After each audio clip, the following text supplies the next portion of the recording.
नमस्कार दोस्तों, कैसे हो आप सब। दोस्तों, हमारी एमपी जीके की वीडियो सीरीज के इस वीडियो में हमें चर्चा करनी है भोपाल रियासत के बारे में, 3 भागों में बांटकर। जैसा कि हम अक्सर चर्चा करते हैं, पृष्ठभूमि, विस्तार, प्रमुख नवाब एवं बेगम, इस आधार पर इस चर्चा को आगे बढ़ाएंगे।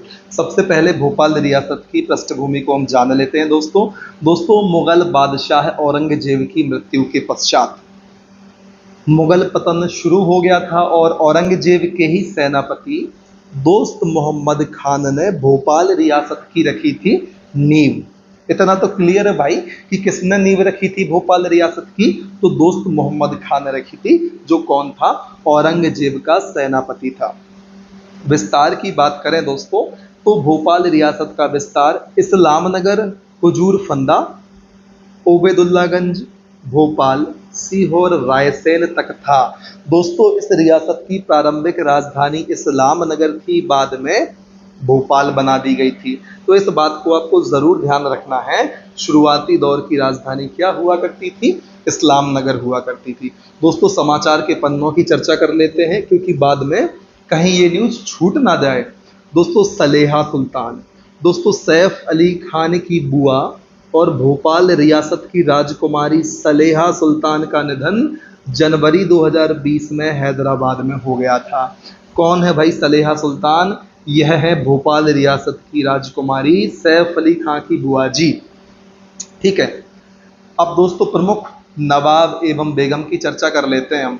यहाँ पर आपके लिए भोपाल रियासत के हुक्मरां या शासकों के नाम देखने को मिलेंगे। पहले इनकी चर्चा कर लेते हैं, एक एक करके विस्तार से हमें वर्णन देखना ही है। सबसे पहले नवाब सरदार दोस्त मोहम्मद खान 1708 से 26 तक, फिर यार मोहम्मद खान 1726 से 42 तक, फिर नवाब फैज मोहम्मद खान 1742 से 77 तक। आपको दोस्तों दोस्त मोहम्मद खान का कार्यकाल जरूर याद रखना है, 1708 से 1726 तक।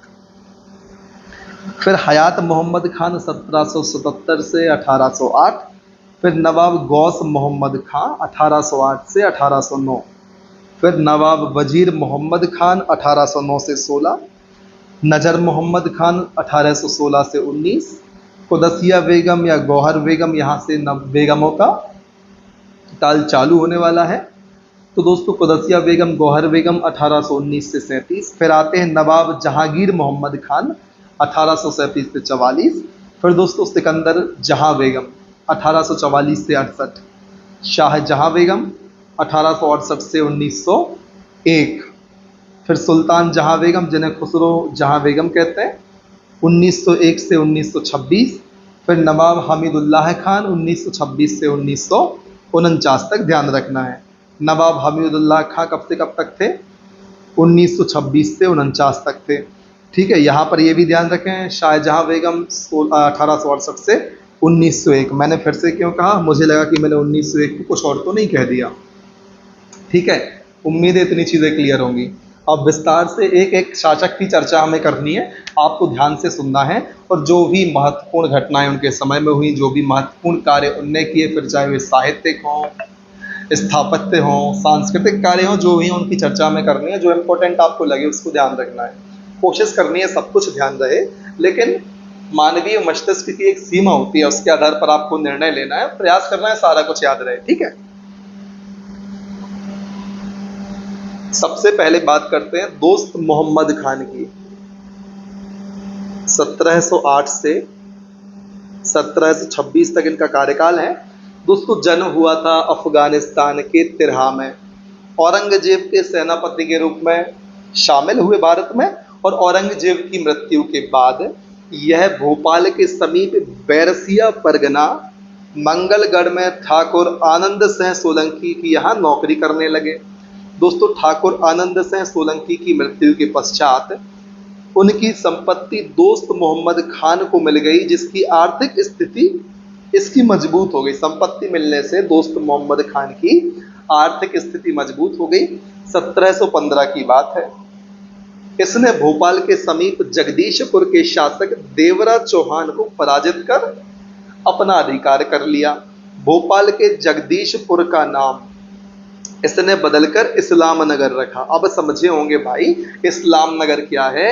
इस्लाम नगर वही एरिया है जिस पर देवराज चौहान का शासन हुआ करता था, लेकिन 1715 में दोस्त मोहम्मद खान ने देवराज चौहान को हराकर उस पर अपना अधिकार कर लिया और जगदीशपुर का नाम बदलकर इस्लाम नगर रख दिया। दोस्त मोहम्मद खान के समय दोस्तों गिन्नौरगढ़ के राजा निजाम शाह थे, जिनकी पत्नी का नाम रानी कमलापति था। दोस्तों गिन्नौरगढ़ के राजा निजाम शाह की मृत्यु के बाद रानी कमलापति और अल्पायु पुत्र नवल शाह ने गद्दी संभाली। दोस्तों नवल शाह और दोस्त मोहम्मद खां की सेना के मध्य भोपाल की लाल घाटी में युद्ध हो गया, जिसमें नवल शाह और उसकी पूरी सेना का कत्ल कर दिया गया। नवल शाह की मृत्यु के पश्चात रानी कमलापति ने ले ली जल समाधि। पर दोस्तों बात है 1723 की।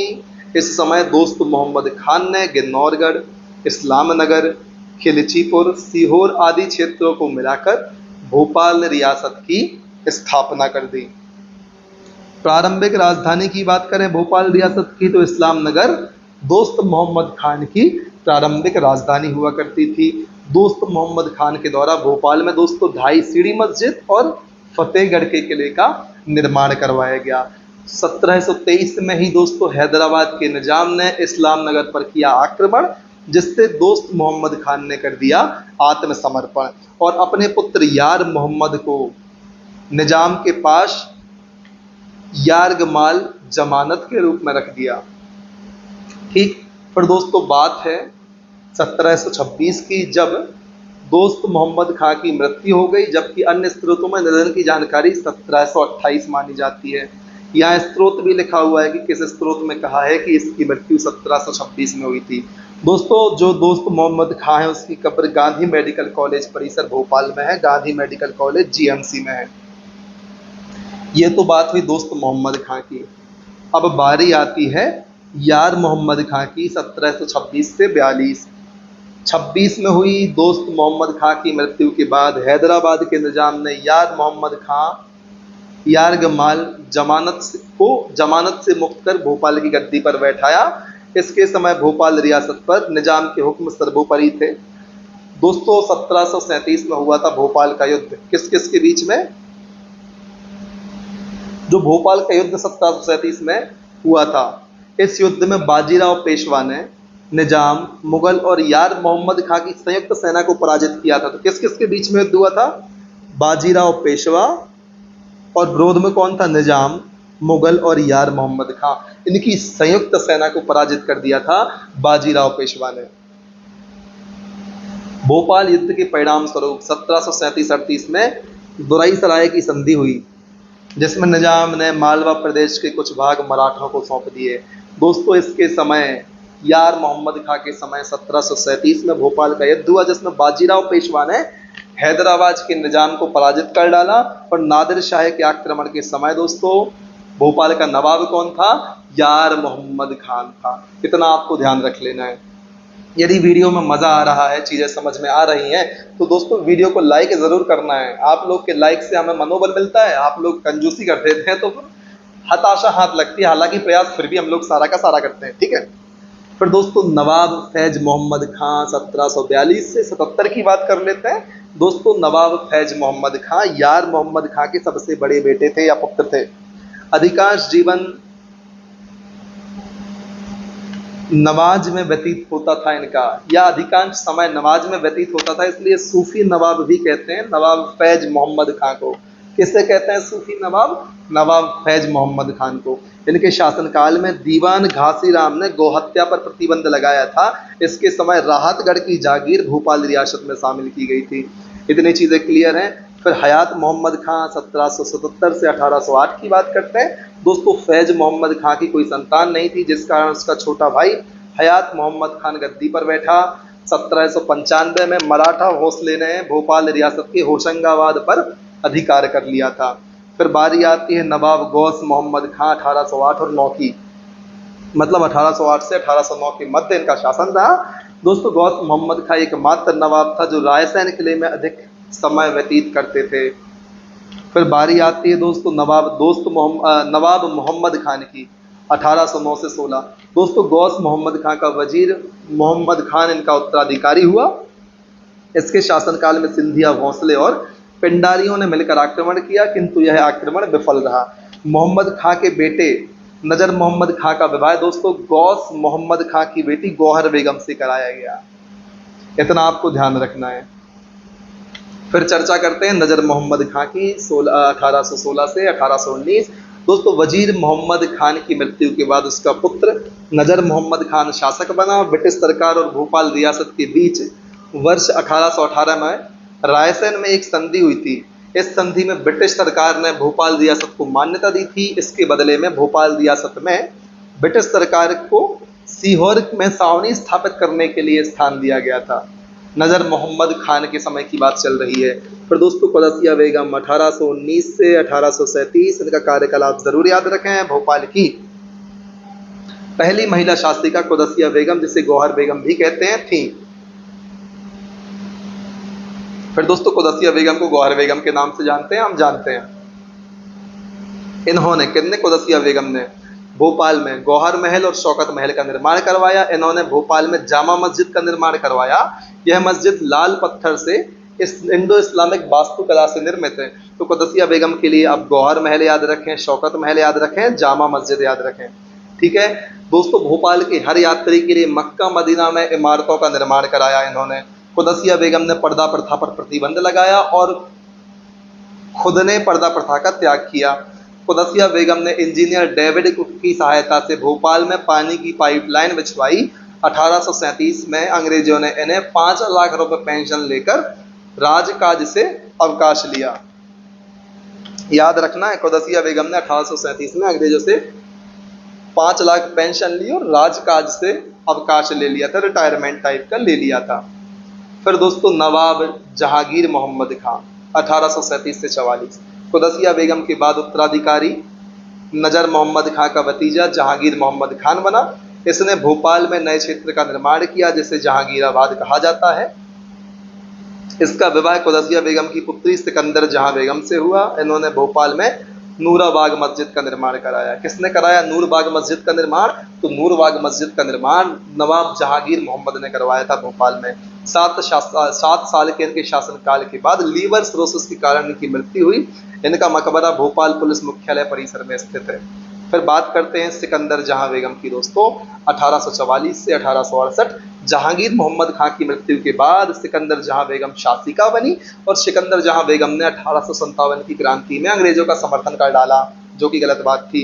भोपाल में दोस्तों मोती मस्जिद, मोती महल का निर्माण सिकंदर जहां बेगम ने कराया। ध्यान रखना है, सिकंदर जहां बेगम ने मोती मस्जिद और मोती महल का निर्माण भोपाल में कराया था और जामा मस्जिद, गौहर महल, शौकत महल क़ुदसिया बेगम के थे। मोती मस्जिद, मोती महल सिकंदर जहां बेगम का था।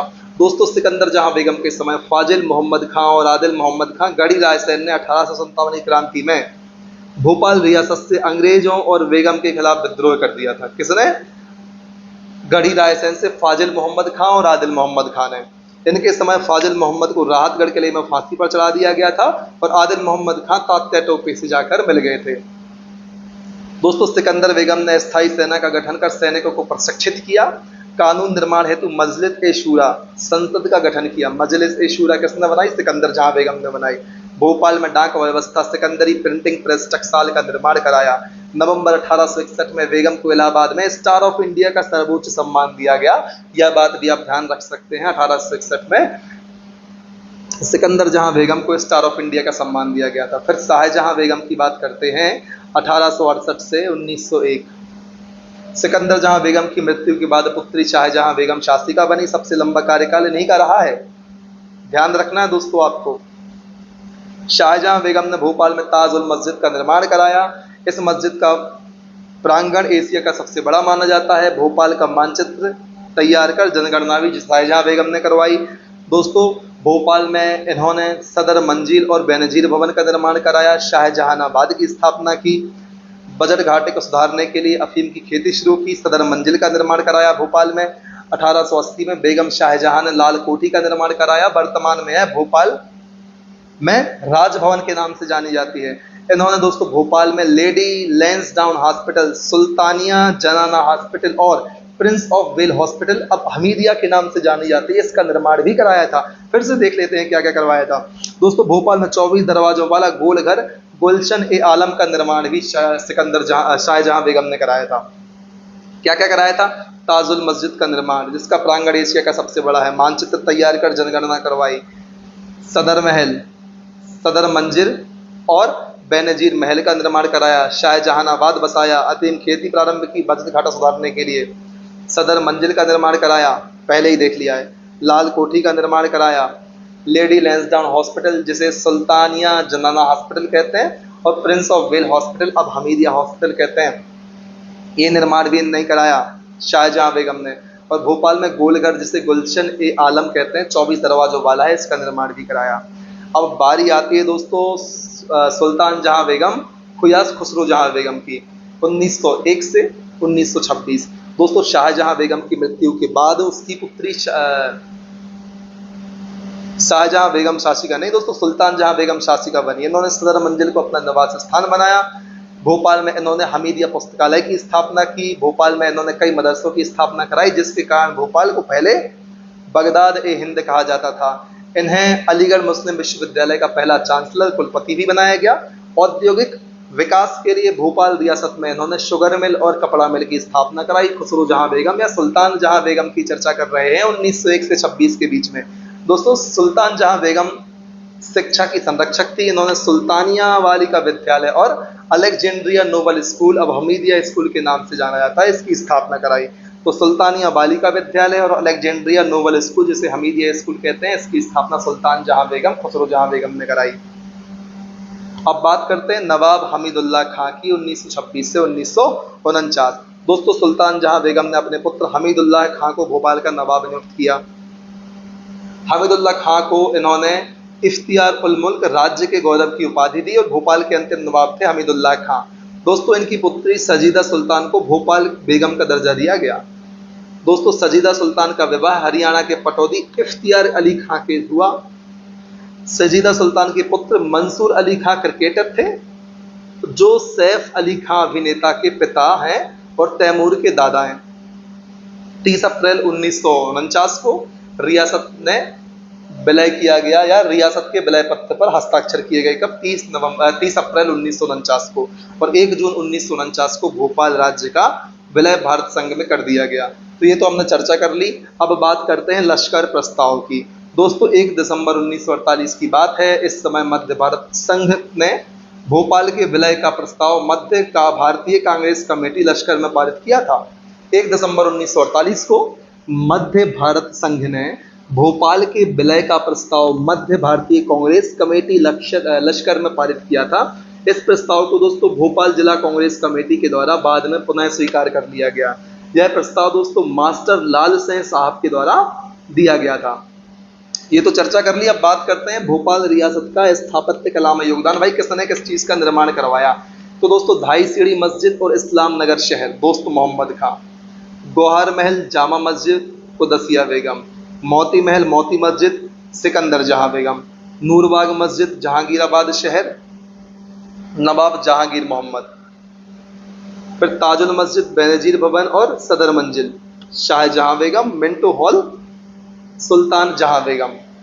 और याद रखना ये सभी के सभी भोपाल में स्थित है। मिंटो हॉल सुल्तान जहां बेगम, ताजुल मस्जिद बेनजीर भवन, सदर मंजिल शाहजहां बेगम ने बनवाई थी। कंफ्यूजिंग पॉइंट की बात करें दोस्तों तो रसिया बेगम को ही गौहर बेगम कहते हैं और दोस्तों खुसरो जहां बेगम को सुल्तान जहां बेगम और सरकार अम्मा भी कहा जाता है। तो सरकार अम्मा आप जरूर याद रखें किसे कहा जाता है? खुसरो जहां बेगम या सुल्तान जहां बेगम को कहा जाता है। उम्मीद है इतनी चीजें आपको एकदम क्रिस्टल क्लियर होंगी। इस वीडियो में इतना ही। अगले वीडियो में हम शुरुआत करेंगे मध्य प्रदेश में स्वतंत्रता संग्राम के स्त्रोतों से। ठीक, तब तक के लिए बने रहना है, हमारे साथ मेहनत करनी है, आपको आगे बढ़ते रहना है और तब तक नहीं रुकना दोस्तों जब तक आपको आपकी मंजिल प्राप्त नहीं होती। जय हिंद, वंदे मातरम।